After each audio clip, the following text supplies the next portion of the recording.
The story begins in Yokohama City, where an enormous kaiju suddenly appears, so the authorities sound the alarm, ordering the citizens to evacuate. It starts destroying the city, and everyone watches the news, as a helicopter starts blasting the monster, but it doesn't do anything, so everyone starts to get worried. But an elite unit known as the 3rd Division arrives to fight the kaiju, and their Captain Mina fires her railgun, killing the kaiju with a single shot. Everyone celebrates the victory, thinking the 3rd Division is amazing because they were able to defeat the kaiju without any casualties. A team arrives to clean up the mess, and we meet a man named Kafka as he collects a sample for the researchers. He sees his teammates lifting one of the kaiju's organs, but he warns them to be careful, and it suddenly explodes. The blood burns one of his companions, so he helps the man, telling him he's going to be fine. Kafka realizes that the kaiju is massive, so it's going to take ages for them to remove it, and the supervisor orders him to remove the intestines. He doesn't want to do it, because it's a disgusting task, but the supervisor tells him he has no choice, and his colleagues wish him luck, knowing the intestines are filled with the kaiju's poop. He throws up upon seeing the intestines, but he knows he needs to do his job, so he cuts through it anyway.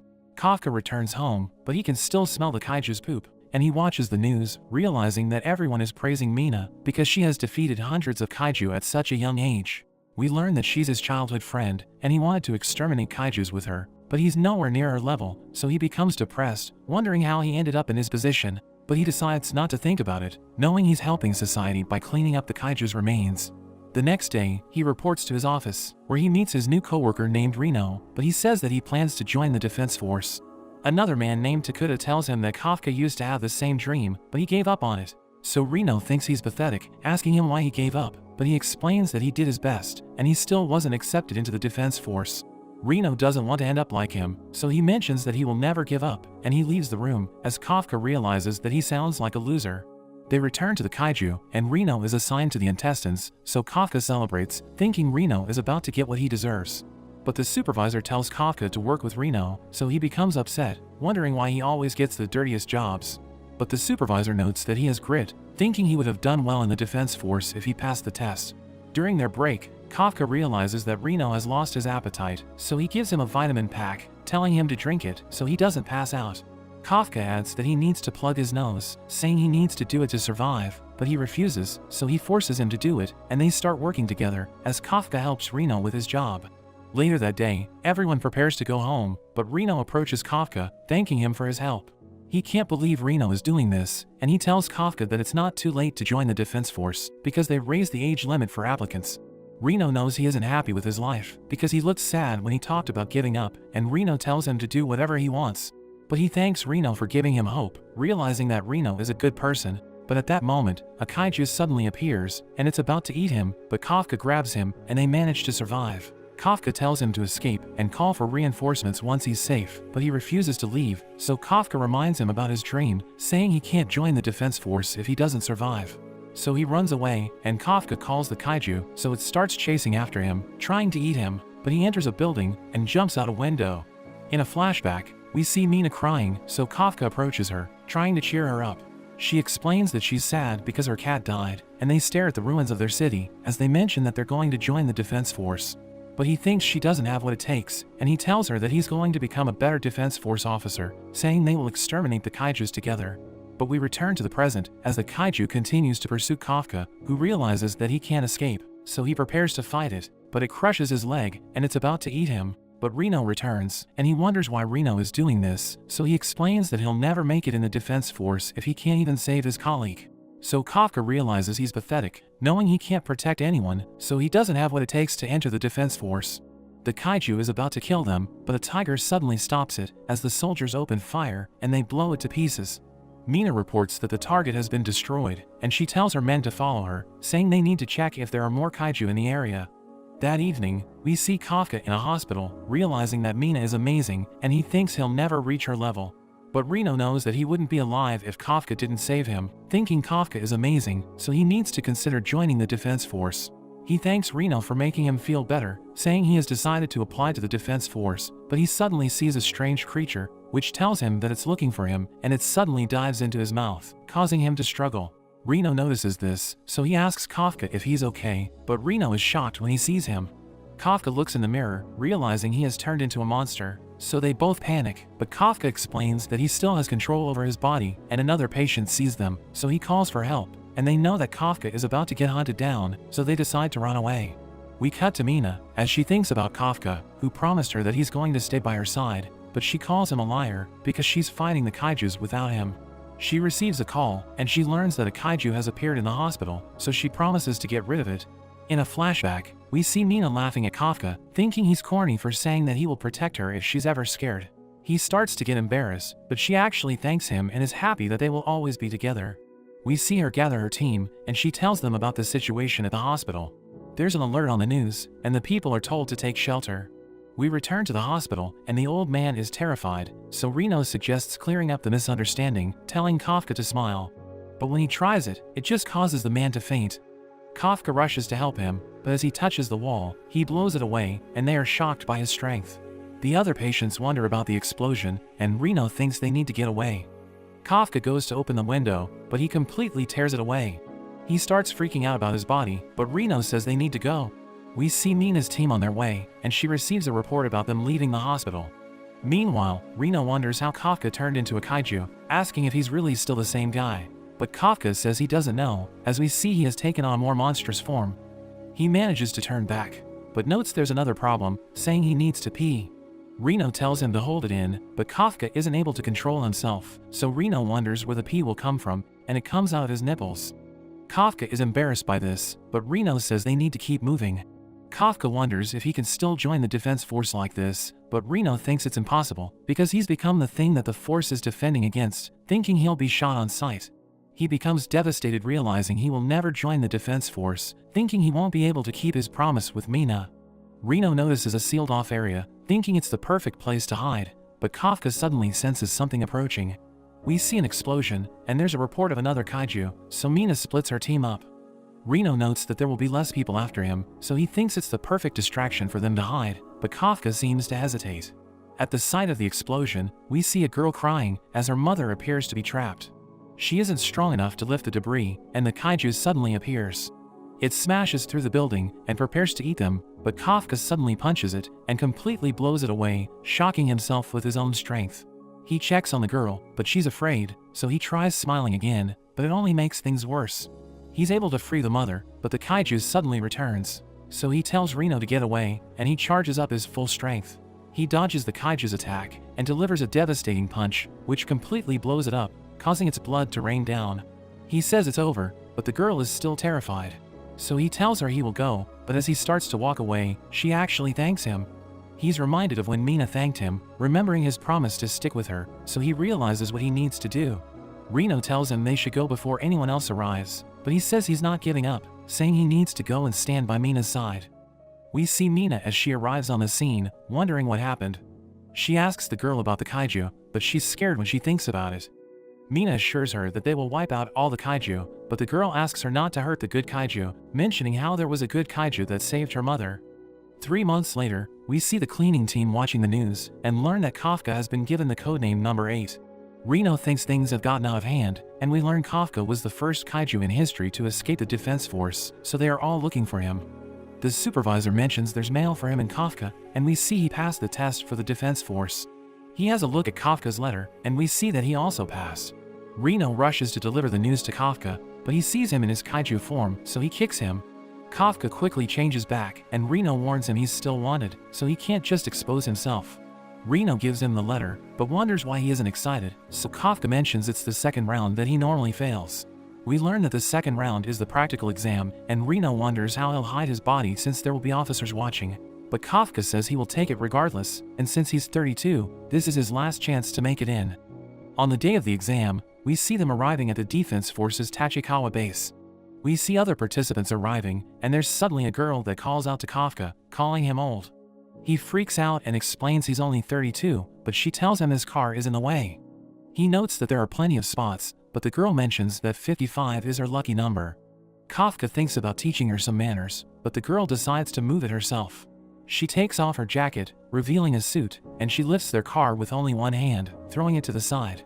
Kafka freaks out about the damage, and Reno wonders who the girl is, so she introduces herself as Kikoru Shinomiya, mentioning that her favorite hobby is killing kaiju, but she suddenly starts smelling Kafka, saying he smells like a kaiju. But Reno defends him, explaining it's because they're disposal workers, so she looks down on them, saying they aren't supposed to be there. But she sees Kafka lifting the car, and she can't believe he has superhuman strength, thinking he's also wearing a suit.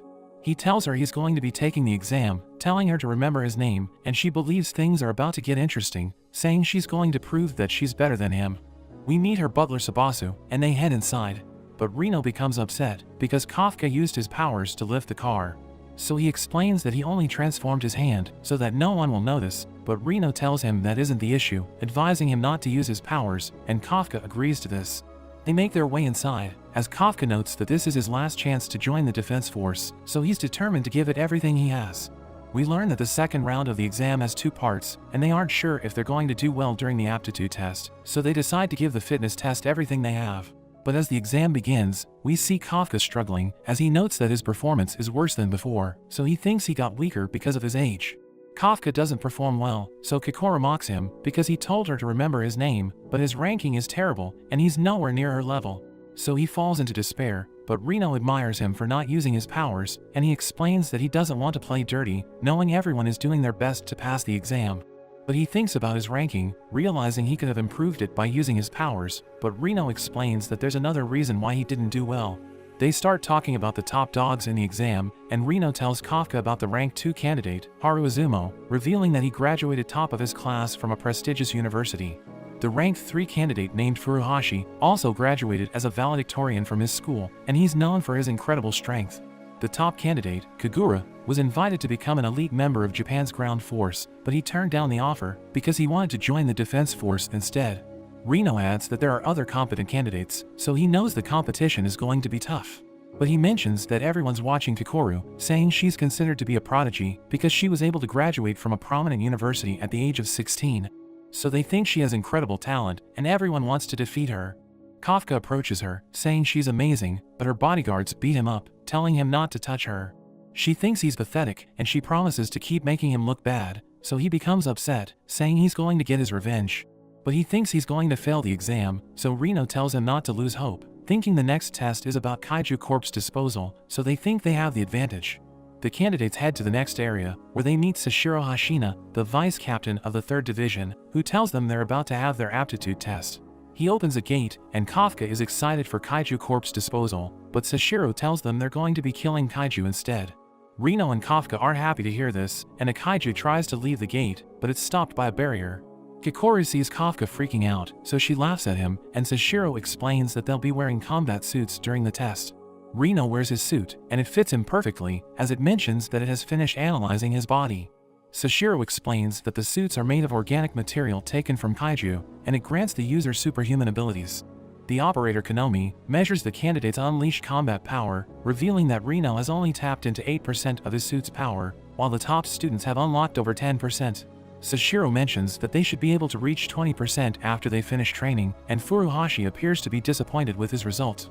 But Sashiro finds them interesting, because only talented candidates can unlock 10% of the suit's potential without training.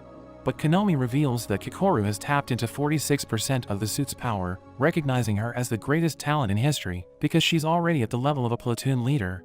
Reno thinks he's pathetic, but Sashiro tells him he's doing fine, saying he can still pass the test. But we see Kafka struggling, as Konomi reveals that his unleashed combat power is 0%, which is the lowest number in history, so Sashiro laughs at him, thinking he's going to fail. He can't believe this is happening, thinking there's something wrong with his suit, but Kikoru knows he's hiding his powers, and she's waiting for him to use it before the exam comes to an end. They prepare for the final test, as Sashiro explains that they need to eliminate the Kaiju in the area, saying the drones will be monitoring their actions. He reveals that the suits have shields, which the examiners will activate if a candidate's life is in danger, but he explains that the candidate will be disqualified if this happens. The test begins, and Kikoru starts jumping around the area, shooting down the Kaiju in her path. But Kafka struggles to move around, saying his weapon is too heavy because his suit isn't giving him power. Reno wonders what they should do, knowing they aren't strong enough to defeat the Kaiju, but Sashiro reveals that Mina is watching them. So Kafka remembers his promise to her, and he recalls that this is his last chance to join the defense force, so he's determined to succeed. He thinks there are drones in the area, because the examiners want to see how the candidates will adapt to difficult situations. So Reno realizes that they don't need to kill the Kaiju themselves, and they decide to do their part by supporting the others. They see Haru's group fighting a kaiju, and they're struggling against its armor, but Kafka knows its weakness because he disposed of its body in the past. So he throws a bomb, and it stuns the kaiju, as he explains that it has incredibly good hearing, so the explosion overwhelmed its senses.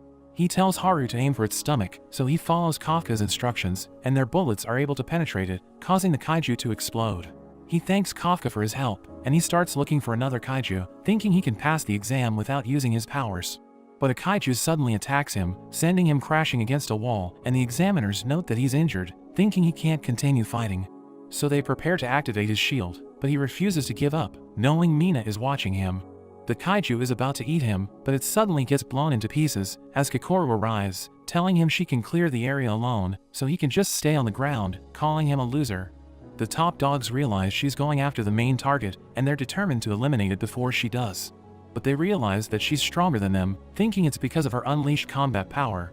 Kafka struggles to get back up, realizing his leg is broken, and Sashiro calls him, advising him to drop out, because he's too injured to continue fighting. So he wonders if it's time to quit, knowing he has no talent whatsoever, so he thinks he's going to fail. But he still refuses to give up, because he doesn't want to abandon his dream, and the examiners are surprised, as he starts tapping into his suit's powers. He manages to get back up, so Sashiro agrees to let him continue. Kafka still struggles, and he worries about holding Reno back, but Reno is determined to stick together. We see Reno carrying him, and Sashiro laughs while watching them. They try to catch up with Kikoru, and Reno tells Kafka to handle the attack. Meanwhile, we see Kikoru easily taking out the kaiju, and she's so fast that no one can even help her. She reaches the Hanju, the final target, and she throws a grenade to stun it. She then jumps between its teeth, and finishes it with a single shot. The kaiju falls, so the test comes to an end, as the drones are recalled, and Kafka can't believe Kikoru killed it so quickly. Mina is impressed by her strength, and Sashiro notes that she cleared the test so quickly that no one else dropped out, and we learn that Kikoru is the daughter of the director. Kikoru hopes she made her father proud, and she prepares to go and laugh at Kafka again, but there's another kaiju that appears, and she suddenly gets shot. Meanwhile, Kafka wonders about their result, but the destroyed kaiju suddenly get back up. We see Kikoru stopping her bleeding, and the kaiju is surprised she can still move, but Kikoru is shocked to hear it talking.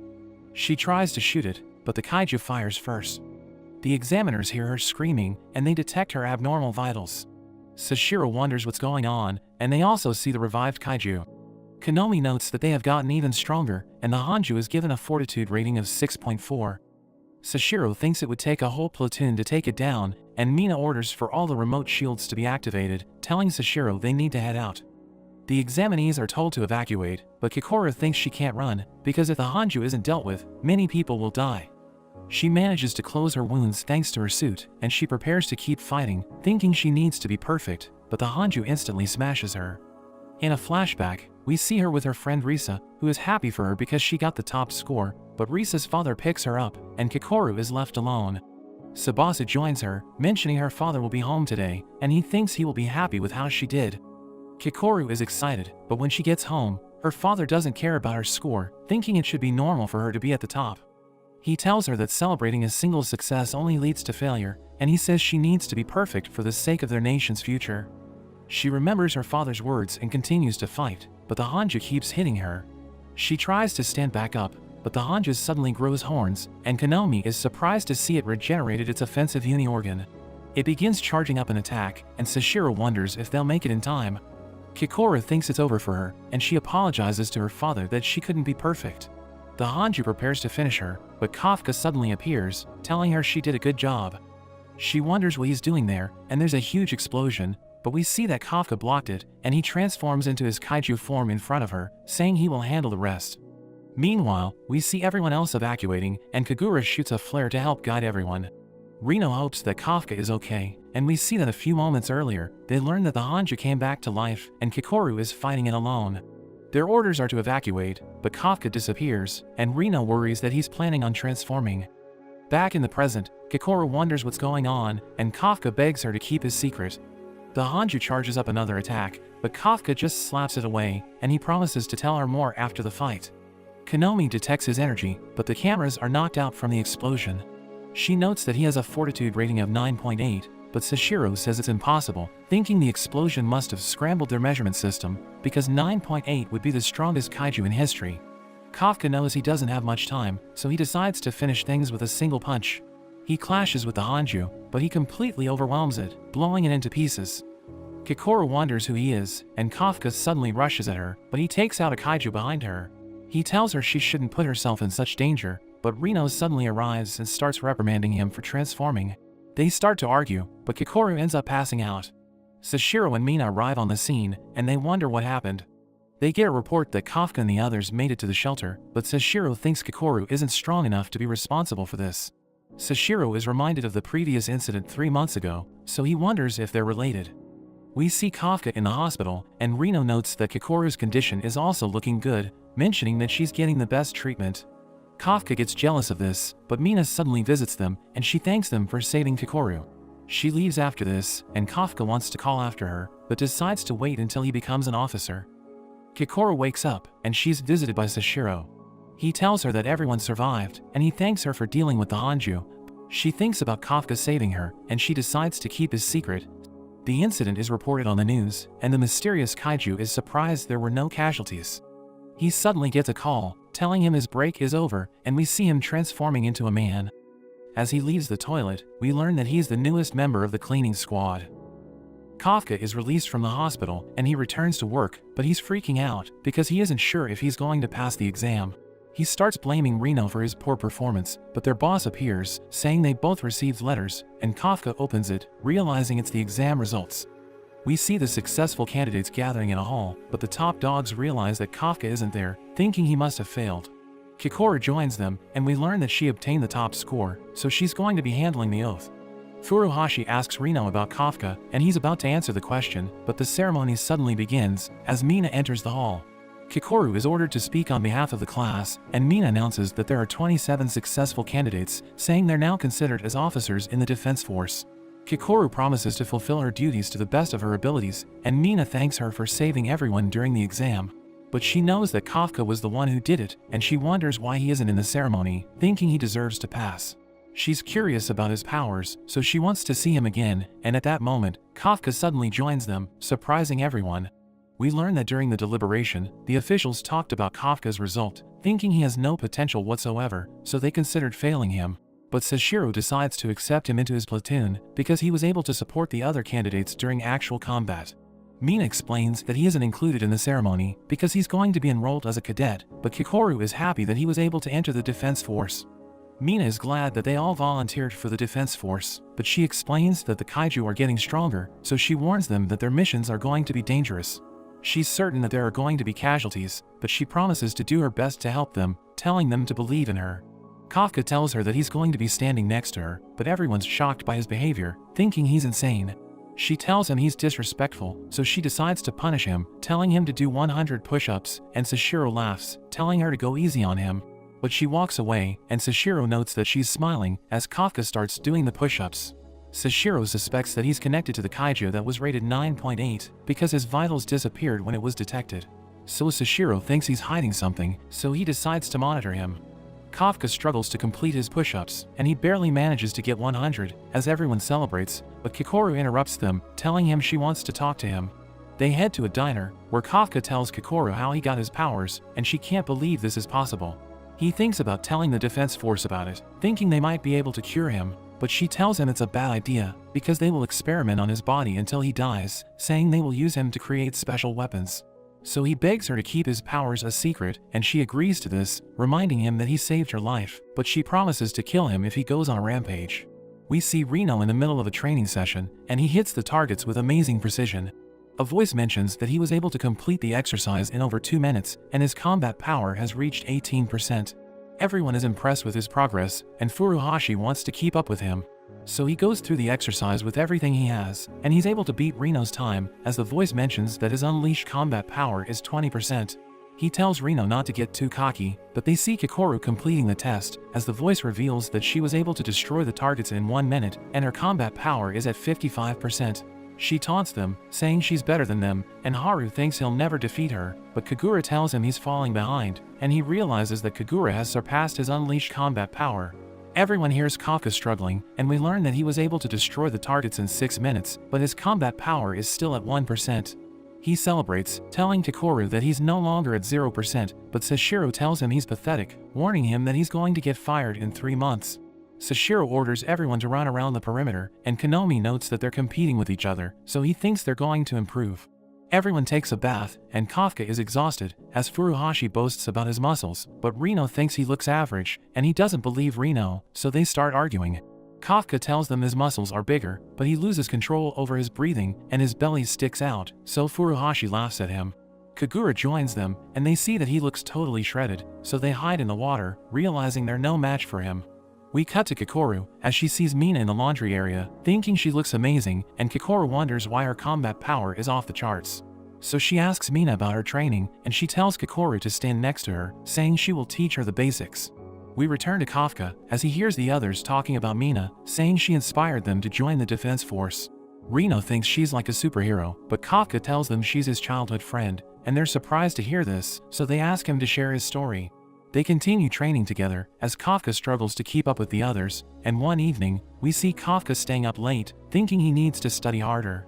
Sashiro joins him, telling him to go to sleep, but he explains that he doesn't want to get fired, and Sashiro knows that he's doing this for Mina, because he heard them talking in the bath. Kafka admits that he promised to fight by her side, but Sashiro explains that he's the vice captain, so Kafka needs to steal his spot to achieve his goal. Sashiro tells him he'll never become the vice captain, and warns him not to get too attached with the other officers, because they could end up dying during their missions. At that moment, the alarm rings, and everyone realizes there's a kaiju, so they prepare to head out, as Sashiro tells Kafka it's time for his first mission. We see the civilians being evacuated, as a hanju appears in the middle of a city, and it's surrounded by smaller kaiju. The defense force wants to minimize damage to the surrounding area, so they plan to defeat the hanju at the central sector. Mina volunteers to get rid of it, saying she will destroy it from a distance, and she wishes everyone luck. The officers make their way to the city, as Sashiro tells them it's time to hunt kaiju, but Kikoru still can't believe that Kafka is kaiju number 8, and she looks forward to seeing him unleash his powers. Japan's ground force prepares to fire their artillery, as Sashiro's platoon sees the hanju. He tells them that Mina will deal with it, and they just need to focus on eliminating the smaller kaiju, which are being spawned by the hanju, because they might escape from the area. He orders everyone to prepare for battle, and they get fired up, as Sashiro tells them to have fun. Kafka knows that he needs to prove himself, because he could end up getting fired if he doesn't perform well, but he tells Reno that he's excited for the mission. A group of kaiju appears, and Kikoru charges in with the others, but Kafka slowly climbs down the building.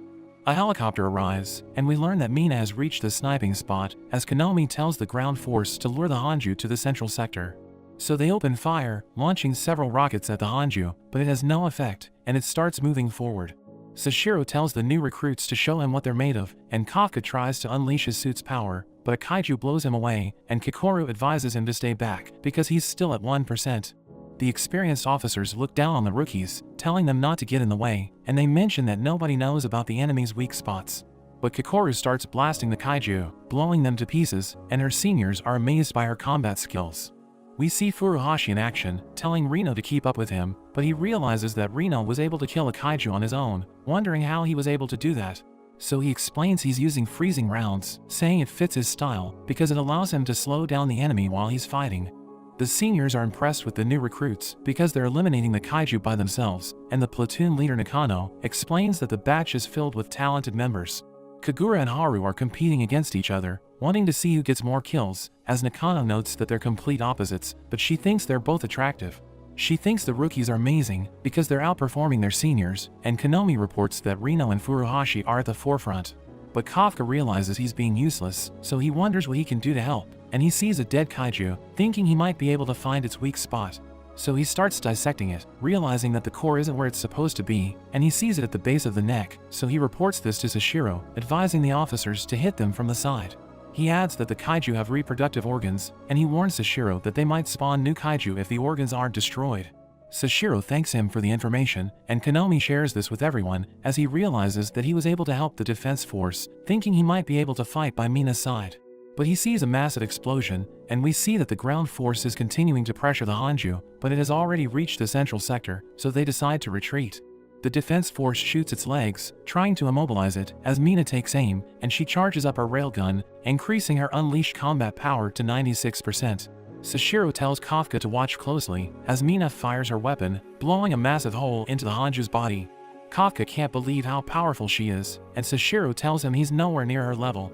She fires another round, destroying the Hanju's head, and it crashes to the ground, but she keeps firing her weapon, and Konomi tells her it's already dead, but she doesn't care, and she continues to obliterate its body. Kafka thinks she's incredible, and Sashiro asks him if he has given up on his dreams, telling him that he will never reach her level. He asks Ashiro if he can match her strength, but he reveals that he can't, saying he specializes in dealing with smaller kaiju. A kaiju suddenly appears behind him, but he instantly slices it into pieces, and Kafka is surprised by how fast he is, because he couldn't even see Sashiro's movements. He explains that he's better with a sword, saying the captain and vice captain are the most powerful members of the force, so they're given special weapons which fit their fighting styles. Mina reports that the Hanju has been eliminated, but countless kaiju appear, and they start swarming the city. Sashiro tells everyone to deal with them, but Konomi reveals that the rookies are tired, so their combat powers are falling. Sashiro knows this is a difficult mission, but he's impressed that the rookies were able to keep up, so he thinks about taking them to the next level. We learn that most officers retire with an unleashed combat power of 20 to 30%, and those who are capable of going beyond that range become captains. He knows that Kikoru has already reached that level, but he notes that another candidate has potential, thinking Reno might also have what it takes. Furuhashi wonders why he's struggling to keep up with Reno, because he spent 5 years training while he was in college. They receive a report that a kaiju has entered their sector, so they decide to check it out, and they see a strange man dressed as a disposal worker. Furuhashi tells him to evacuate, but he reveals that he was the one who loaded the kaiju with reproductive organs, wondering how the defense force found out about it. We see a cleaning squad watching the incident, but their boss asks them about the new member of their team, and they realize he's gone, so they decide to look for him. The man shoots Furuhashi, blowing a hole into his chest, but the man notes that he missed the heart, thinking he isn't accurate while in his current form. So he reveals his true form, and they realize he's the kaiju that defeated Kikoru, so Reno tries to call for reinforcements, but he realizes that his communicator is malfunctioning. The kaiju reveals that they're in his domain, which is completely hidden from the outside world, telling them they won't be able to contact their comrades. He attacks Reno, hitting his leg, but the kaiju wonders why he isn't hitting his target, realizing that Reno can predict his movements. We learn that Kikoru warned Reno about the kaiju, telling him to watch its fingers, because it moves whenever he prepares to attack. The kaiju fires another projectile, but Reno dodges it, and he shoots the kaiju, telling Furuhashi to retreat and call for backup. He refuses to obey, but Reno begs him to do it, so he runs away, as Reno reveals that he's afraid, knowing he doesn't stand a chance. But he wants to be like Kafka, who is willing to sacrifice his life to save others, and he charges in, planning to buy time for Furuhashi to escape. We see Furuhashi running away, but he starts hating himself, realizing that he's been stuck at 20% combat power for 2 weeks. We learn that Mina saved him when he was young, and he wants to be as strong as her, but he can't even defeat Reno, who is able to surpass him like it's nothing. Reno continues to charge in, but the kaiju appears in front of him, preparing to finish him off, but Furuhashi saves him just in time. We learn that Furuhashi feels pathetic, because he always needs to be saved by someone else, and he tells Reno that he doesn't need to be saved. Reno asks him why he didn't escape, and the kaiju reveals that they can never leave his domain without his permission. So Furuhashi decides to fight with Reno, saying he will try to create an opening for him.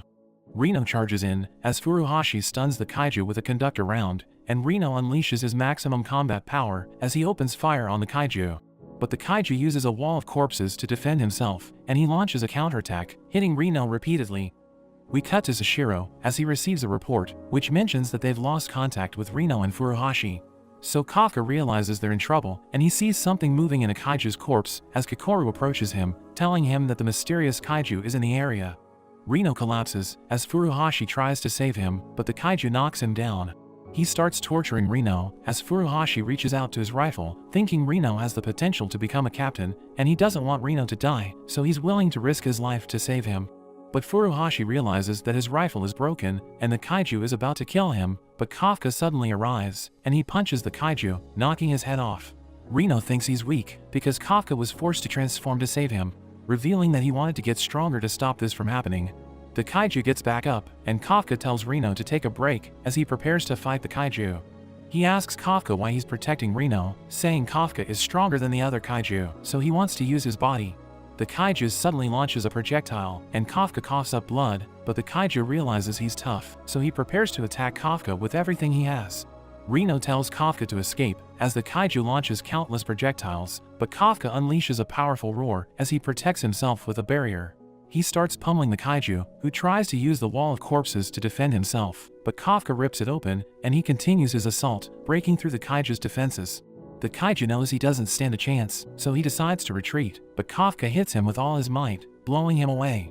We see that the kaiju's core has been exposed, and Kafka is about to finish him off, but two officers see him, and they report that they have spotted Kaiju number 8.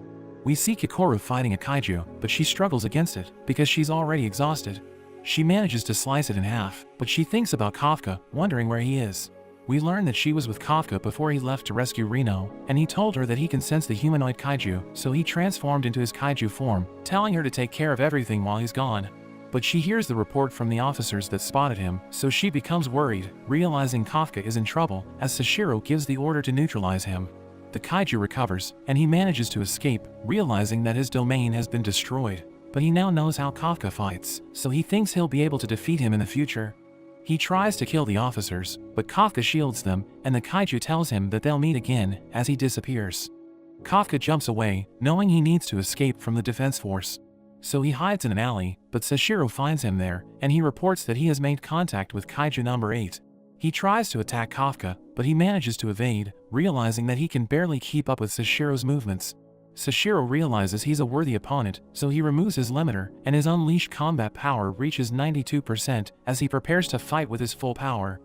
Kafka worries about hurting him, but he suddenly gets slashed. He struggles to keep up with his speed, and he realizes Sashiro is on a completely different level. His arm gets cut off, and his core is revealed, but he manages to regenerate himself. He notes that regeneration uses up a lot of his stamina, so he knows he can't take too many hits like that. He tries to fight back, and Sashiro recognizes him as a Daikaiju. He gets a strange feeling, but decides not to worry about it as he charges up an attack, unleashing a double slash, which cuts off Kafka's leg, but he follows up, and Kafka realizes he's aiming for his core, but he predicted he would do this, so he catches the blade. Sashiro gets stuck, and Kafka uses the chance to attack, blowing him back, and he manages to escape. We see Kikoru as she thinks about Kafka, wondering if it's really okay to trust him, but he suddenly returns. She tries to scold him, but catches him as he falls, and he apologizes for letting the humanoid kaiju get away. He tries to head over to help Reno, but Kikoru notes he's in no condition to help, telling him to worry about himself, because Sashiro might figure out he's a kaiju. Sashiro thinks about the encounter, and Mina takes a picture to remember his failure. She wonders if Kaiju 8 was strong, so he notes how he was at the level of a Daikaiju, which makes him the first one since the incident 5 years ago. Sashiro notes how he doesn't seem to attack people indiscriminately, and he thinks back to how Kafka only attacked his weapon, realizing the strange feeling he felt was because it felt like he was fighting a human rather than a kaiju. But Mina tells him to get some rest, and notes that no matter what kind of kaiju it is, it's their job to neutralize it. They suddenly get a report, and Ikaruga tells them that the kaiju that attacked Reno and Furuhashi was the same one from the exam, mentioning how it had a human form. We see the humanoid kaiju in a weakened state, as a car honks at him. The driver tells him to get out of the way, and he points at the man, but nothing happens. The man is confused at what's going on, but the kaiju transforms and eats him, as we see the kaiju taking on the man's appearance.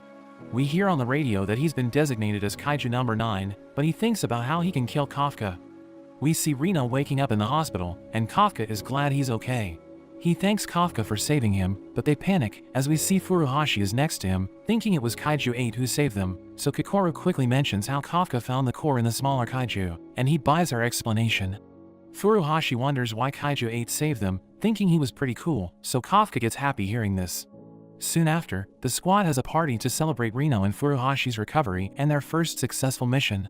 The chef reveals they'll be having the best wagyu, and they can't believe it, but the chef notes that Haru must be served the finest food, so Kafka wonders who he is, and we learn he's the heir of the Izumo Technology Group, who are the largest manufacturer of anti-kaiju equipment, and Kafka is amazed that they make the suits that they use. We see everyone enjoying the food together, and Reno is happy they organized it, but everyone starts to argue about their performance, and Kafka complains to Haru about his suit, calling it defective, because he couldn't defeat a single kaiju. Reno worries about the chaos, but realizes they are all talking about the mission and are figuring out ways to get stronger. The chef is glad Haru reached out to them, asking about his father, but Haru notes how they haven't spoken since a certain incident.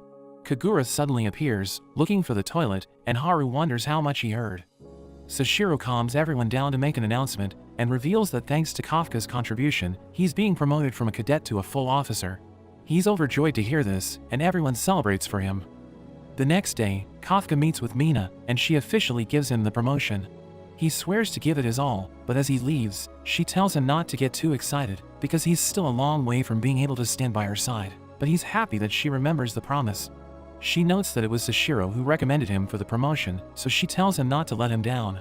We see Kafka studying late at night, but he gets tired and decides he's had enough. As he heads back to his room, he sees the training room open, so he wonders who left the light on, but he sees Sashiro training, and he realizes he's mentally recreating their fight. Sashiro notices him, and Kafka asks what he's doing, so he reveals he's working on how to defeat Kaiju 8, and Kafka is terrified listening to him. Kafka respects him for wanting to protect everyone, and he also promises to do his best, but Sashiro reminds him he's useless at 1% power, but gives him 1% of his expectation. He tells him to get some rest, but we see that in the skies above, there's another mysterious kaiju. We see Kafka thinking about Sashiro, and he's determined not to let him down. He's about to return to his room, but he suddenly sees fireballs raining from the sky, and they crash into the buildings, causing widespread destruction. Sashiro feels the ground shaking, so he asks the operation room what's going on, and Konomi tells him that multiple Fortitude 6 kaiju are attacking the base, saying they all belong to the Hanju class. So he prepares for battle, and he reminds everyone that Mina is away, so he's going to take over, telling them to eliminate the kaiju. But he notes that there are no reports of damage from outside the base, and he finds this strange, realizing they aren't behaving like normal kaiju. Meanwhile, Kafka notes that they're being attacked by wyvern-type kaiju, but he can't believe they're working together, and he realizes that something's wrong. So he decides to call Sashiro, telling him that wyvern-type kaiju are always alone, and Sashiro believes a leader is controlling them. A humanoid kaiju approaches Sashiro, asking him if he's the strongest human at the base, and he confirms this, so the kaiju prepares to fight him, calling him his prey. Konomi warns Sashiro that the kaiju is at Fortitude 8.3, so he's extremely powerful, but Sashiro tells everyone he's going to deal with him. The kaiju suddenly attacks him, and he tries to crush Sashiro, smashing the ground, and destroying everything around him. But we see that Sashiro was able to evade, and the kaiju finds him interesting, so he prepares to fight seriously. He lets out a loud noise, and the other kaiju respond to him, so Sashiro realizes he's the one controlling them. The kaiju tries to kill him, and he manages to evade, but he notes that the kaiju is incredibly strong, thinking he's going to die if he gets hit. He continues to avoid the attacks, and he strikes back, but it has no effect, as he realizes that the kaiju's skin is too tough. We see the other officers shooting the wyvern-type kaiju, but they're struggling to defeat it, because their bullets can't pierce through its armor. So Kafka advises them to attack the kaiju from behind, saying it's their weak point. Kagura and Haru encounter a kaiju, and Kagura distracts it, as Haru prepares to shoot its back, but another one suddenly appears, so Haru falls back, as he realizes that the kaiju are working together. So the officers wonder how they can defeat the kaiju, because they're protecting each other's backs. But Kikoru suddenly appears, and she attacks a kaiju head-on, killing it in one hit, as she reveals that her new weapon can smash through its armor. We learn that the 3rd Division gave it to her, because she's the 3rd strongest officer in the division, and the kaiju are becoming an even greater threat, so they have decided to treat her as part of the main force. But Kikoru mentions that she doesn't like her weapon, because she thinks it doesn't suit her. A kaiju tries to blast her, but she leaps forward, as she recalls how Sashiro told her that her weapon can be activated to generate shockwaves. So she decides to try it, creating a shockwave which pushes it forward, as she strikes the kaiju with even more power, killing it in an instant. Another kaiju appears, so she charges in, and she takes a swing, as she activates her weapon again, blowing a hole into its body. She sees another one attacking from above, but Reno shoots it with his freezing rounds, causing it to crash into the ground, and she delivers the finishing blow. She tells Reno to work with her, and he agrees to this, but Kagura and Haru don't want to get left behind, so they decide to do their part. We return to Sashiro, as the kaiju continues to pursue him. He notes that the kaiju is enjoying the fight, and he orders Konomi to open the gate, allowing them to enter the training grounds. The kaiju manages to land a hit, blowing Sashiro away, but he realizes that his arm has been sliced off, as Sashiro reveals that he removed his limiter, saying he doesn't have to worry about the others while he's in the training grounds. We cut to an officer named Akari, who is about to be killed by a kaiju, but Kafka rushes to her, and he transforms his legs, allowing him to reach her just in time. She thinks he used his suit to save her, and he tells her he has improved, but the kaiju prepares to blast them. Kikoru suddenly arrives, and she tells Kafka to retreat with the wounded officers, while she and Reno deal with the kaiju, and Kafka observes them as they fight, thinking their teamwork is amazing. The off-duty officers arrive to help, and everyone works together, as Kafka notes that they're pushing the kaiju back. Sashiro continues his fight against the leader, and he's able to slice through the gaps in his armor. So the kaiju protects himself, thinking Sashiro is becoming predictable, but he suddenly cuts through his armor, slicing him into pieces, as he realizes that Sashiro aimed for the gaps as a diversion. But his body quickly regenerates, realizing Sashiro is a worthy opponent, and he tries to fight back, but Sashiro easily overpowers him, and he realizes that his core has been exposed. Sashiro delivers the finishing blow, and everyone thinks the fight is over, but they realize that something's wrong, as the kaiju suddenly transforms into a massive creature. We learn that the kaiju shifted the position of its core, so Sashiro wasn't able to destroy it, and it covers the area with steam, as Konami reveals that it has reached Fortitude 9. So she becomes worried, thinking he won't be able to defeat it, and Kafka realizes Sashiro is in danger, so he decides to help him. Sashiro tries to fight, but he realizes that his attacks aren't working, because his blades aren't effective against giant kaiju. So he thinks about targeting the core in its back, but he suddenly starts bleeding, as his suit informs him that he's about to reach his limit, and it suggests canceling his maximum release. But he fights on, thinking he might be able to defeat the kaiju in 1 minute, and he tries to attack from behind, but it suddenly attacks him, blowing him away. His suit mentions that he has reached his limit, so it cancels his maximum release, and Konami thinks he's dead. But he reveals that he's okay, saying his shield protected him, but he wonders how he can defeat the kaiju, knowing he's at a disadvantage. He cuts the kaiju, but it immediately regenerates, and it tells him he doesn't stand a chance, as a smaller kaiju pursues him, and it self-destructs, knocking him down. In a flashback, we learn that Sashiro came from a family of swordsmen, and he's considered as a sword prodigy. But his father tells him to give up on joining the defense force, because he isn't good at using other weapons, saying swords are becoming obsolete. But he tries to join anyway, and a high-ranking officer thinks he isn't good enough, because his skills are useless against giant kaiju. He eventually meets Mina, who knows he's a sword specialist, so he thinks she's going to disparage him, but she tells him she needs his help, asking him if he wants to join her. She explains that she specializes in eliminating giant kaiju, but she struggles against the smaller ones, so she tells him to clear a path for her whenever she needs to shoot her target. We return to the present, as Sashiro refuses to give up, because he doesn't want to let Mina down. He attacks the kaiju with everything he has, trying to slice it into pieces, but it's able to catch him, and it's about to crush him to death. Kafka sees this, realizing his life is in danger, so he decides to help Sashiro as he prepares to transform. But everyone suddenly hears Mina's voice, and she shoots the kaiju, cutting off its arm, and allowing Sashiro to escape.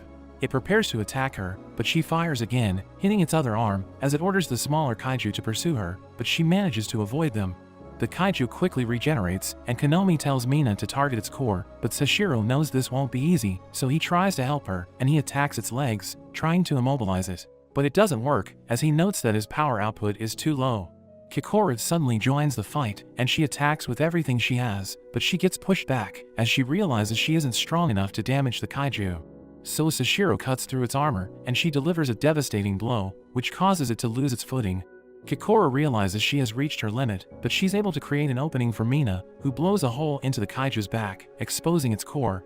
But Konami tells her she has 1 bullet left, and the smaller kaiju try to stop her, but the other officers arrive, shooting them down.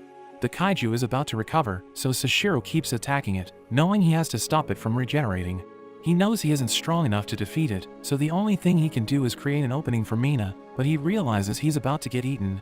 Mina is glad that she chose him as her vice captain, and she removes her limiter, as her combat power reaches 96%, and she fires her last bullet, blowing the kaiju into pieces. So everyone celebrates, and Kafka watches Sashiro from a distance, thinking he's amazing. Mina tells him to rest, knowing he has reached his limit, but the other officers know she's also exhausted, so they tell her to leave the smaller kaiju to them. But at that moment, everyone realizes that the kaiju are gathering above them, and Konami reveals that they have formed a massive bomb, which threatens to destroy the entire base. Everyone thinks they're doomed, but Kafka suddenly charges in, so Sashiro tries to stop him, thinking there's nothing he can do against it. But he wonders how Kafka is able to move so fast, and he transforms into Kaiju 8, surprising everyone, as Konami reveals that he's at Fortitude 9.8. He realizes that he let his friends down, because they were helping him hide his secret, but he knows he needs to do something, or everyone's going to die. So he uses his boosters, and he takes to the skies, as he punches the bomb with all his strength, blowing it away. But he becomes exhausted, and he crashes to the ground, as the bomb detonates, causing massive destruction, but he uses his body to protect the other officers. Everyone survives, but Kafka thinks it's all over for him, because his secret has been exposed, and he can barely move his body. The officers point their guns at him as Mina calls him Kaiju 8, telling him he's under arrest. We see the higher-ups watching the incident, and they can't believe there was a kaiju in the defense force. They discuss what to do with him, and the Director General, Kikoru Shinomiya, decides to bring him in, saying he will order the 3rd Division to hand him over. We see Kafka in a detention facility, where he wonders what's going to happen to him, and he recalls how Kikoru told him that his body might be used to create a special weapon. Mina and Sashiro join him, telling him they'll be transporting him to the headquarters, so they release him and escort him outside. He thinks they hate him because he kept his powers a secret from them, and they walk past the other officers as Kafka notices Reno, thinking he's upset because he tried to protect his secret. Kafka is about to enter the transport, thinking it's all over for him, but Reno suddenly calls him, saying he'll wait for him to return. The transport prepares to head off as Mina reveals that there are no cameras there, and she reveals that she's grateful for his actions because he saved everyone without hesitation. So she explains that she will help him prove that he's human and report all the good deeds he has done as an officer, thinking the defense force will release him if they don't see him as a threat. She reveals that the 3rd Division doesn't consider him as their enemy, but she says it's time to leave, so she tells him he's about to be transferred to another base. But he asks her if he can still try to stand by her side, and she tells him she'll be waiting for him, so he starts crying as the convoy heads off. Days later, Kafka's friends think about him, and Furuhashi still can't believe he's Kaiju 8 because he was always so cheerful. Akari tells them he saved her life, thinking he's a great person, but Kagura explains that they don't get to decide what happens to him, saying it's up to the Neutralization Bureau. Haru thinks the world will panic if they learn about Kafka because they might suspect their neighbors if they discover that humans can transform into kaiju. Konomi visits Mina, who asks her if she can fix the documents, and she realizes it's Kafka's records, so she agrees to do it. Sashiro's subordinate asks him about Kafka, and he explains that he wants him to return because he wants to fight him again, knowing he held back during their last fight. Kikoru visits Asayo's office, and we learn that he's her father, but she asks him to spare Kafka because he saved her life. But Asayo calls her a fool, and he shows her an X-ray report, which reveals that Kafka has a core in his body. So Asayo thinks he is inhuman, saying he's no different from the kaiju that killed her mother, but she explains that she still believes in him. We see Kafka in a maximum security prison, where the scientists monitor his condition. But he thinks about his friends, thinking he owes them an explanation, so he wants to see them again. The boys report to Mina, who tells them their base was destroyed during the last attack, so it's no longer a good place to train new recruits. She explains that the kaiju are getting stronger, and the higher-ups are concerned, thinking they're becoming an even greater threat. So she mentions that they need to be prepared, and she tells the boys they will be training with the most talented rookies from other divisions. Haru thinks the higher-ups are doing this to monitor the officers who were close to Kafka, but she denies this, saying he has nothing to do with this. Furuhashi tells her he wants to stay with the 3rd Division, but Reno agrees to train with the other rookies, and Furuhashi tells him they're going to get split up, but he doesn't seem to care. Moments later, Haru is about to call his father when he hears Kagura on the phone, and he mentions that he wants to save someone, so he asks for help. He realizes that Haru was listening to him, and Haru becomes curious, so Kagura tells him that he was talking to his old commander in Japan's ground force. Haru can't believe he's doing this to help Kafka, so he explains that he doesn't want to lose him because he considers him as their comrade. We return to Kafka as he thinks about what Mina said, thinking everything's going to be fine once he proves that he's human. Isao suddenly appears, and he tells his subordinates to release Kafka. They warn him that it's too dangerous, but he explains that Kafka can easily break the restraints if he wanted to, so they let him go. But Isao suddenly starts shooting him, so he uses his arm as a shield, but Isao tears out his skin, and he collects a blood sample as he tells Kafka he's a kaiju. But he denies this, saying he's human, so Isao gives the signal, and his subordinates deliver his gauntlets. He wears them, and they merge with his body, as he mentions that he will dispose of Kaiju 8.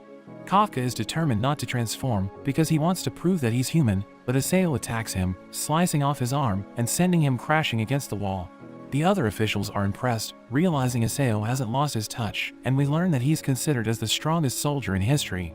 Kafka transforms into a kaiju, and he tries to escape, thinking about dodging until Isao reaches his limit. But Isao keeps pursuing him, and he manages to land a devastating blow, but Kafka recovers, realizing Isao is as powerful as a massive kaiju. We learn about Kaiju 2, which appeared decades ago, and it almost destroyed an entire city until the defense force was able to neutralize it. Isao's gauntlets are made using its body parts, and he's the only one capable of using them. He easily overpowers Kafka, punching him with tremendous force, and he realizes there's no escape for him as Isao tries to finish him off. But he suddenly transforms into his full kaiju form, and he lets out a piercing scream as Kikoru realizes that something's wrong. Kafka notes that he can't control his body, and the kaiju inside him tells him to go on a rampage. Meanwhile, we see Reno working out, and Furuhashi wonders why he agreed to go to the other unit when they're all worried about Kafka, but Reno mentions he needs to get stronger as fast as possible so that he can be the one to protect Kafka next time. Furuhashi wonders if Kafka will really make it back, but Reno decides to believe, so Furuhashi gets fired up to train as well. Mina is summoned to the headquarters, and she's told to wait for the results of Kafka's examination. Meanwhile, Kafka goes wild and he charges at Isao, but Isao dodges and notes that he's attacking like a wild animal. Isao prepares to attack his opening, but Kafka twists his body to attack again. He tries to stop himself from inside, but his body keeps attacking. Kikoru tries to call out to him, and Isao manages to counter with a sonic punch. But he notices that Kafka's core is missing, and his body suddenly regenerates behind him. The two clash, and the force starts to destroy the shelter, while the observers are shocked, because it was built to withstand a Fortitude 10 attack. The other chief notes that it seems like Isao is holding back to test Kafka, so Kikoru realizes he's giving Kafka a chance to survive because of her. The fight between the two continues, and Kafka takes a chunk out of Isao's body. The other higher-ups note that it's looking bad, and no matter what Isao tries to do, it seems Kafka has the upper hand. Isao unleashes a massive burst of electricity, but Kafka fires back with his own energy and blows him away. Kafka grabs him and starts smashing him into the ground. He knows he's about to kill him, and he sees Kikoru watching, so he tries to stop himself. Kikoru thinks about everything they have been through, and she decides to keep believing in him, so she tells him not to give up. He tries to break himself free, but the kaiju appears in front of him, and it suddenly eats him. His body prepares to finish Isao off, and Kafka feels himself falling, but there's suddenly light, and Mina grabs his hand, telling him that she's waiting for him, so he comes to his senses. His body attacks, but Kafka ends up hitting himself instead, and he declares that he's human. He ends up collapsing, and his body returns to normal, but an officer prepares to execute him. Isao tells the man to stand down, and we meet the 1st Division Captain Narumi. Isao calls for the medical team, and Narumi wonders what he plans on doing with Kafka. The examination is concluded, and the higher-ups ask Mina what she thinks as Kafka's commanding officer. They note that they have mostly reached their decision, and her report won't change Kafka's fate, so she won't need to feel responsible. She decides not to discuss whether Kafka is a kaiju or a human, but describes him as a Defense Force officer. She mentions his contributions, and how he has saved many of his comrades, especially when he stopped the kaiju bomb. The higher-ups think it was possible only because he had powers, but Mina notes how he constantly failed the Defense Force exam, and had 0% power with his suit, but he never stopped trying to save people, and he cares for others more than anyone. She thinks back to the accident with her parents when she was young, but Kafka always stood by her side. She thinks he has more humanity than anyone, and his heart can be trusted to be an officer. The higher-ups think her answer is too vague, but Isao thanks her for her report. They prepare to dispose of Kafka, but the decision is left up to Isao. Kafka wakes up, and he's surprised he's still alive. He's shocked to see Isao next to him, and he's glad he's okay, so he's still able to face Kikoru. He wonders if he was accepted as a human since he's still alive, but Isao calls him a kaiju. However, they're letting him live for the time being, and we see that Isao decided not to dispose of him. The other members think it's risky to keep him alive, but Isao thinks he can be controlled, and he isn't sure if they turned him into a weapon, it would be as strong, and they need their forces to be at their best with all the recent attacks. The other members still object, but Isao reminds them of the disaster 10 years ago, when Kaiju 6 killed over 200 officers. So if something like that happens again, they will need Kafka's power. The higher-ups remain opposed to the decision, so Isao tells Kafka he needs to prove his worth if he wants to survive. He knows they're just using him as a weapon, but he swears he will get them all to acknowledge him as a defense officer, and he falls asleep while thinking of Mina. We see everyone in a city running for their lives, as a reporter mentions that a Fortitude 6.7 kaiju is approaching, and he advises the locals to protect themselves. It starts attacking the city, and we see Kafka with Mina, who starts crying, but he tells her everything will be okay. The defense force arrives, but there's suddenly an explosion, and Kafka realizes that Mina disappeared, so he tries looking for her. But he wonders why he's surrounded by soldiers, and he sees Mina pointing her gun at him as she calls him Kaiju 8. She orders her men to shoot him, and he tries to block their bullets, but he suddenly loses control and ends up destroying everything around him. Kafka wakes up, and he's glad that it was all just a dream, but he falls out of his bed. We see Mina in the base that was attacked, and she realizes that it was completely destroyed. Sashiro tells her that Kafka has been confined for 5 days, and they're still not sure what will happen to him. He notes that it will take a while for the base to recover, and he recalls how Kafka saved everyone from the kaiju bomb, thinking he made quite the mess. Reno and Furuhashi travel to meet their new unit, and Furuhashi thinks Reno is nervous, so he tells him to relax. He's glad that they can visit tourist spots during their mission, but he wonders what will happen to Kafka, because he can't go back to being an ordinary member of the defense force. Reno recalls the first time Kafka turned into a kaiju, and notes that he wanted to be in the defense force despite his situation, so they realize that he won't let anything stop him. They continue to travel to the base of the 4th Division, and Reno is determined to get stronger so that he can protect Kafka. They tell Kikoru that they've made it to their base, and she recalls her father's fight with Kafka, thinking she needs to get stronger so that she can keep up with them. The 1st Division Vice Captain Hasegawa greets her as he enters her room, and they make their way to the captain's office as he reminds her that she'll stay there while Mina rebuilds her base. Kikoru knows that the 1st Division is considered the strongest, so she thinks she can learn from them, and she looks forward to meeting their captain. Hasegawa opens the office, but they see Captain Narumi playing video games, so Hasegawa kicks him, reminding him that he told him to clean his room for today's meeting. Narumi mentions that he doesn't want to do it, so Hasegawa kicks him again, and tells him to stop being lazy, because the room belongs to the defense force. He tells Hasegawa to clean it himself, so he orders his men to do it, but Narumi starts to lose it, because they're taking away his stuff. Hasegawa takes him to Kikoru, and introduces him as their captain, but she thinks he's trash, so she doesn't respect him at all. But she knows that he's her superior, so she formally greets him, telling him she's ready to accept his orders. He tells her he doesn't need formalities, and notes that he only wants one thing from her, but the alarm suddenly rings, so they realize that a kaiju has appeared. He thinks the timing is perfect, and tells her to watch them as they fight, so that she can find out what he wants from her. The military prepares for the kaiju attack, and the civilians are ordered to evacuate, so they head to the shelters. Countless tanks gather around a bridge, where we see the kaiju approaching, and they start shooting at it, but it endures their attacks, and swims under the bridge. The tanks immediately retreat as the bridge collapses, and we see Narumi in a helicopter as he orders his subordinates to delay the kaiju. So they gather around it and attack it with everything they have, while Kikoru realizes that each of them has an unleashed combat power of at least 40%. They tell Narumi that they have guided the kaiju to the neutralization point, so he mentions that it's time to go, and tells Kikoru that she's about to find out what he wants from her. He jumps off the chopper and dives towards the kaiju as he takes out his weapon. He stabs it in the back with incredible force, causing it to scream in pain, and when he pulls the trigger, he blows it up with a single shot. Everyone watches as the kaiju's blood rains on the city, and Narumi tells Kikoru that the one thing he wants from her is to show him how powerful she is. After that, we see Narumi reading the news, but he's angry that Mina is on the front page, because everyone might think she was the one who defeated the kaiju. Kikoru can't believe that the strongest person in Japan is obsessed with his reputation, and she tells him his phone is ringing. But he explains that he doesn't want to answer it, because he thinks it's just Hasegawa, who will probably force him to attend another meeting. Hasegawa suddenly kicks him away, and tells him to do his job, before dragging him away. He wonders what the next meeting is about, so Hasegawa reveals that it's about Kaiju 8, and Kikoru finds it interesting. We see Kafka training in his room, as he recalls how Isao told him to prove his worth, so he's determined to do whatever it takes to help the defense force.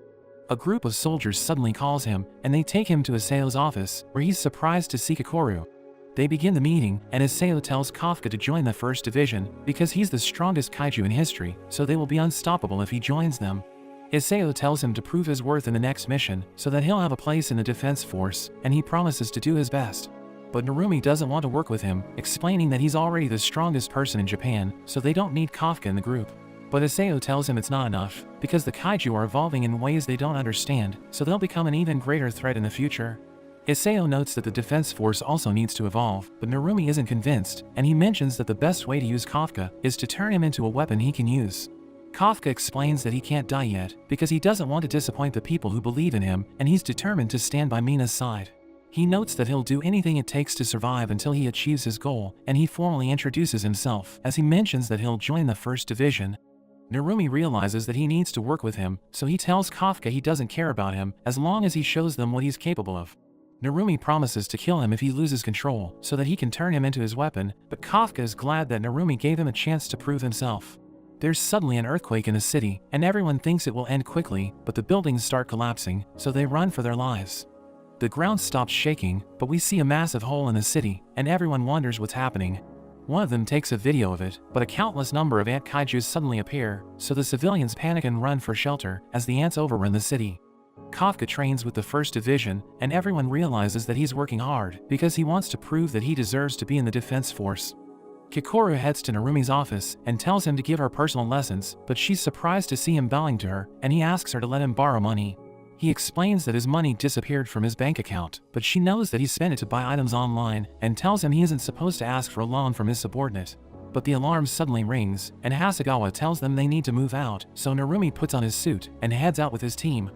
We return to the city as the ants chase the civilians, who try to get to the shelters, but they realize that one of them is full.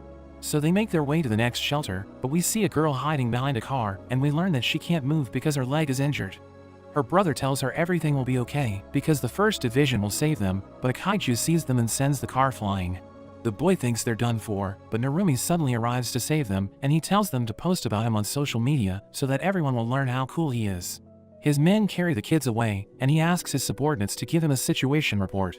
So one of them, named Kanashi, reveals that his team is still fighting the kaiju, while the other one, named Miyake, notes that his group has already cleared the area assigned to them. Narumi mentions that their priorities are to learn about the situation and save as many civilians as possible, telling them to deal with the kaiju as they see fit. He orders Kikoru and Kafka to eliminate the kaiju that enter the neutralization zone until all the civilians have been evacuated, telling them to show him what they can do. Meanwhile, at the command post, we see everyone monitoring the situation, and they start to panic because they think Kafka might lose control after he turns into Kaiju 8. So they take measures to protect the civilians in case he goes on a rampage, but Aseo tells them to focus on neutralizing the kaiju, and they immediately calm down. We see helicopters above the city, and they report that a group of ants are approaching the neutralization zone, so Kikoru prepares to take them on. She unleashes her powers, and Narumi tells his subordinate Rin to support her in case something goes wrong, but a kaiju suddenly flies past her, and Kikoru kills it in one hit. Everyone's impressed by her skills, but she still thinks she isn't good enough because she knows that she's nothing compared to Sashiro and Mina. She lunges at another kaiju and kills it by smashing its head, so Rin admits that she's impressed. But Kikoru shoots down the kaiju behind her and tells her to stay focused, so Rin gets fired up, thinking they'll get along just fine. They take down multiple kaiju together, and everyone thinks Kikoru is amazing, but Hasegawa tells Narumi that she's stronger than he was during his first year, so he becomes upset. He can sense that something's wrong, because ant types live underground, and they never show up on the surface, so he thinks someone might be controlling them. Another group of kaiju approaches the neutralization zone, so Kafka prepares to fight them, but he realizes that his legs are shaking. He knows that it's his chance to prove himself, so he tries to calm himself down, and activates his partial transformation. He lunges at a kaiju and attacks it with his fist, but it has no effect, and the ant sends him flying. The higher-ups watch him, wondering why he isn't transforming, and he gets surrounded by ants as he realizes that he needs to fully use his powers to defeat them. He remembers how he almost killed Aseo the last time he transformed, but he knows that he can't achieve his goal if he can't control his powers, so he decides to turn into Kaiju 8. Everyone looks forward to seeing him in action, but he fails to transform, and an ant blows him away, so they wonder what's going on. They detect a Hanju class in the area, and the ground behind him shatters as another ant appears. The white kaiju comes out of its head, and the higher-ups recognize it as Kaiju 9, but it wonders why it can't find number 8, revealing that it went there because it sensed his power. It thinks Kafka might be Kaiju 8, so it shoots his shoulder because it wants to test if its theory is correct. Kafka tries to transform again, but it doesn't work, and Narumi realizes that he's in trouble, so he decides to help him. But the ground suddenly shatters, and the operation room tells him that a new kaiju signal has appeared, but they're surprised to see that it's another Kaiju 9. The dead ants suddenly come back to life, and everyone realizes that their fortitude is increasing, so the First Division struggles to deal with them. Narumi thinks Kaiju 9 is affecting the ants, and we see a group of soldiers taking down a kaiju, but they realize that Kafka is in trouble. So they decide to help him, but Kaiju 9 easily takes them out, and it tells Kafka that it will take his powers after it kills him. Kafka barely manages to dodge its attack, but the ant sends him crashing into a post, and he realizes that he doesn't stand a chance. So he tries to transform again, but it still doesn't work, and he wonders why he can't use his powers. An official named Itami tells Aseo to stay put, because he knows that he's planning to join the fight in case Kaiju 8 goes out of control, and he reminds him that using the numbered weapons shortens their lifespan. So Aseo might die if he keeps using it, but he mentions that he already knows that. Kaiju 9 prepares another attack, as it bids Kafka farewell, but Kikoru suddenly cuts it in half. It asks her who she is, but she mentions that it doesn't need to know, because she's about to end its life. The other Kaiju 9 mentions that it needs to help defeat number 8, so it wants to get rid of Narumi as soon as possible. But he explains that it won't happen, because he's the captain of the First Division. It suddenly attacks him, but he jumps away, and strikes it from above. The operation room continues to monitor the situation, and they realize that the first division is struggling, but Isao thinks it's a trial that the next generation must overcome. We return to Kafka, as he tells Kikoru that he can't transform, and she thinks it's because Kaiju 9 is jamming his transformation. She tells Kafka she'll immobilize the kaiju so that it can't stop him from transforming, and she tells him she needs his power to defeat it. They rush forward, and it realizes that they're planning to surround it, so it splits its head and starts attacking both of them. Kafka tries to dodge its attacks, but he ends up getting hit, and Kikoru deflects its projectiles, but she realizes that the kaiju's movements are unpredictable. It suddenly approaches her from the side, and it manages to hit her, so it thinks she's done for. But she suddenly attacks from above, and starts cutting it to pieces, as she notes that she'll do anything it takes to save the people important to her. In a flashback, we see Kikoru watching her mother Hikari, who has just defeated a kaiju to complete her mission. We learn that she carries weapon number 4, which is considered one of the Defense Force's mightiest weapons, and Kikoru's classmates think she's amazing, so she's proud to be her daughter. That evening, Hikari returns home, and Kikoru rushes to greet her, but Isao tells Kikoru to let her rest since she's tired. But Hikari starts playing with her, and asks her how she did in school, so she mentions how they saw her on TV, and everyone thought she was cool. Kikoru realizes that she's injured, so she explains that she had a hard time fighting the kaiju, but she mentions that she's fine. Kikoru tells her she also wants to join the Defense Force so that she can help her during her battles, and her parents are surprised to hear this, but Hikari promises to help her if she runs into trouble. After some time, Hikari passes away, and a reporter reveals that she died fighting Kaiju 6, noting that the damage would have been far greater if she hadn't sacrificed her life. Everyone mourns her death, and Kikoru starts crying as she realizes that she won't be able to help her mother by joining the Defense Force. She looks at Isao, but she realizes that he isn't crying, and she thinks she failed her mother because she wasn't able to save her, so she wants to make it up to her by becoming the strongest. We return to the present, as Kikoru cuts the kaiju's arm, but the ant's head suddenly grows, so she loses her footing. Everyone realizes she's in trouble, so Kafka rushes forward and kicks the ant's head, but he ends up breaking his leg. The kaiju realizes that Kikoru disappeared, but she suddenly attacks it from the side, and uses her technique to cut it into pieces. She tells Kafka to transform, and his leg instantly heals, as he starts turning into Kaiju 8. But he imagines himself losing control again, and he sees a vision of him killing all of his friends, so he freaks out and returns to normal. He realizes that Kaiju 9 isn't the reason why he can't transform, and the higher-ups aren't happy that he can't use his powers, so they think it's time to move to Plan B. But Narumi promises to save him, and he unleashes 98% of his combat power before charging at Kaiju 9. He cuts off the ant's leg, and it doesn't regenerate, so the kaiju realizes that his blade burns as it cuts. The ant jumps away, but he starts shooting it, and the kaiju sees that he's using a special weapon, which is a combination of a blade and a gun. But the kaiju suddenly dodges the bullets, and it manages to close the distance, so Narumi attacks with his blade, but it has no effect. The kaiju suddenly appears behind him, as it notes that it has already learned to counter his attacks, and it shoots him with its projectile. He manages to dodge it, but he realizes that the kaiju has already spread his body out, and it attacks him from all sides. The higher-ups realize that it has evolved during the battle, and Isao notes that it learns from its interaction with humans, thinking it's like a virus.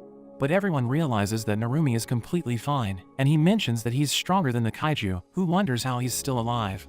He mentions that his suit has warmed up, so it's time for the hunt to begin, and the kaiju realizes that his eyes look different, but he suddenly blows a hole into its chest. We learn that his eyes were created from the retinas of Kaiju 1, and it allows him to see what's inside his opponent's body.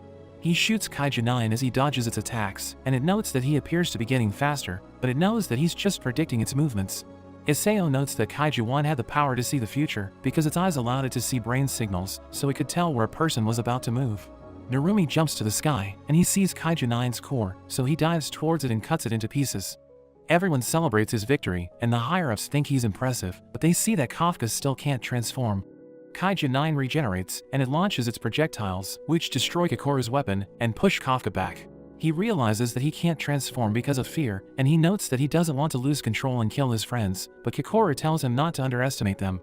She explains that everyone in the Defense Force is amazing, and he realizes that they're so much better than him, so he thinks he would never be able to defeat them. He decides to believe in them, and he finally manages to transform, but Kikoru tells him he's always so slow. The First Division realizes they're about to get overwhelmed, but they receive a report that Kaiju 8 has appeared, so Rin is glad that she sent Kikoru to help Kafka.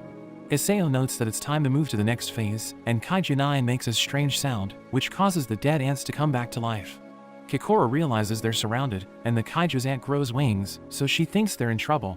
But Kafka thanks her for helping him transform, and he admits that he doesn't believe in himself, but he notes that he trusts his friends.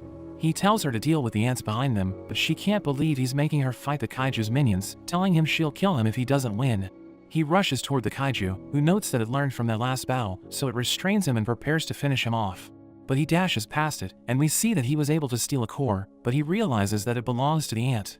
He crushes it anyway, and the kaiju starts attacking him, but he climbs a wall and jumps up into the air, as he realizes that he has learned to use his powers after he lost control.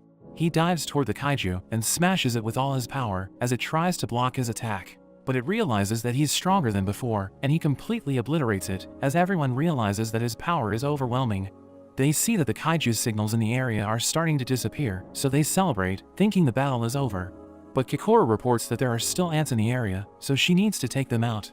Itami notes that she has gotten stronger, and Isao mentions that she reminds him of Narumi, saying the next generation has surpassed his expectations. We learn that only 2 defense lines were breached, and the damage to the city is minimal, so Isao is happy with their performance. After they clear the area, Kafka returns to normal, and Isao tells everyone they did a great job, but he orders them to look after the civilians. Narumi recalls that Kaiju 9 wanted to take Kafka's powers, and he wonders what it meant, thinking it must have been up to something. The alarm suddenly rings, as everyone realizes that another kaiju has been detected, and number 9 tells Kafka it's a shame it wasn't able to kill him. But it notes that it can still complete its other objective, and its body disappears, as Kafka wonders what it meant. He reports that the one he defeated wasn't the kaiju's main body, and a man in the operation room suddenly transforms into Kaiju 9. So Isao prepares for battle, as it notes that it has found a compatible user with the power of Kaiju 2. Narumi and Kafka rush to the operation room, as they realize that Isao is the kaiju's real target, and everyone starts to evacuate, as it prepares to attack a man named Kurusu. There's suddenly an explosion, but we see that Isao was able to protect him, and he realizes that the kaiju wants to take number 2's power, so he orders the higher-ups to escape with everyone. The official Juzo mentions that he wants to stay and fight, but Itami tells him they'll only get in the way, because they're no match for the kaiju, and they help the others evacuate. Isao prepares to take it on, as it tells him it's surprised that its copies were defeated, because they were as strong as it was before it molted. Isao recalls how he took steps to prepare the defense force for the kaiju, but it's evolved beyond his imagination, and as their powers clash, they destroy everything in the area. Itami notes that the kaiju's fortitude is 8.5, and he thinks Isao can defeat it, but it manages to overpower him, as everyone realizes that it's stronger than they expected. It prepares to finish him off, but he fights back, and notes that he'll do anything it takes to defeat it. Kurusu tells him to escape, since everyone else has evacuated, but he thinks it's pointless to run away, because he knows that the kaiju has the power to find him.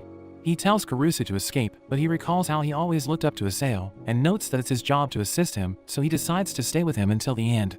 Isao unleashes his weapon's full power, as Kurusu notes that it shortens the user's lifespan, but it gives them powers equal to that of a kaiju. He clashes with number 9 again, and Kurusu feels the force of their blows, but Isao's arm starts bleeding, and Kurusu can't believe he's still struggling against the kaiju. But it also gets injured, and he lands a solid punch, which destroys the kaiju's head. He thinks the fight is over, but he realizes that it's still alive, and he struggles to block its attacks, as he realizes that he isn't as strong as he used to be. He tries to burn it, but it sends him crashing into a wall and smashes his chest, as Kurusu notes that his output has been reduced by 5%, so he tries to help him recover. But the kaiju throws him to the ground, and Kurusu realizes that he's in critical condition, thinking he might die before Narumi arrives. But he refuses to give up, telling Kurusu he needs to go on the offensive, and he realizes that Isao is putting everything on the line to continue the fight. He tells Isao to stop, because he might die if he continues, but he explains that it's okay, because the defense force already has capable members from the next generation. He's ready to risk his life to defeat Kaiju 9, just like Hikari sacrificed herself when they fought number 6, but the kaiju suddenly smashes him to the ground. In a flashback, we see Kikoru sleeping, and Isao thinks it's normal for her to want to join the defense force, because she was born into a family of officers. Hikari knows that it's a dangerous job, and she wants to go hard on Kikoru during her training, so that she'll have the strength to survive, but Hikari tells Isao to spoil her in exchange. We return to the present, as Isao remembers how he wasn't a good father to Kikoru, but he thinks the least he can do for her is to defeat Kaiju 9, so that it can't threaten her future. Kurusu detects ultra-high levels of energy in his body, as he thinks about defeating the kaiju with his final blow, and he punches a hole into its chest. Everyone sees a massive blast of energy, and they realize that he used number 2's main burst, which destroyed an entire city. But Itami knows that a human can't survive after releasing so much energy, and he's worried that Isao is about to meet his end. Karusa sees that the Kaiju's core has been exposed, but it reveals that it made preparations to survive the attack, and it changes its form to focus on defense. It thinks it has won the fight, but Aseo charges up for another shot, and the Kaiju can't believe it, realizing that he has gone beyond his limits. He unleashes a powerful blast of energy, which pierces through the Kaiju and destroys a nearby building, while everyone takes cover as they witness his power. Karusa checks on Aseo, realizing he's still standing, so Karusa thinks he defeated the Kaiju.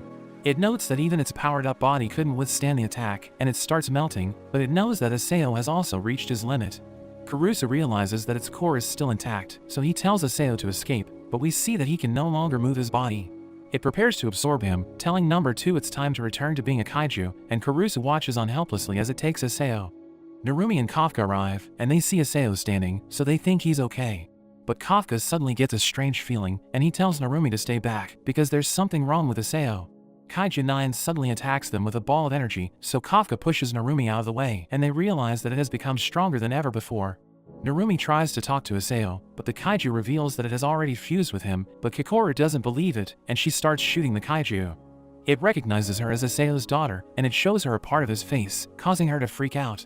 Narumi starts attacking it, but it endures all of his blows, and he recalls how Aseo told him to take care of everyone in the first division.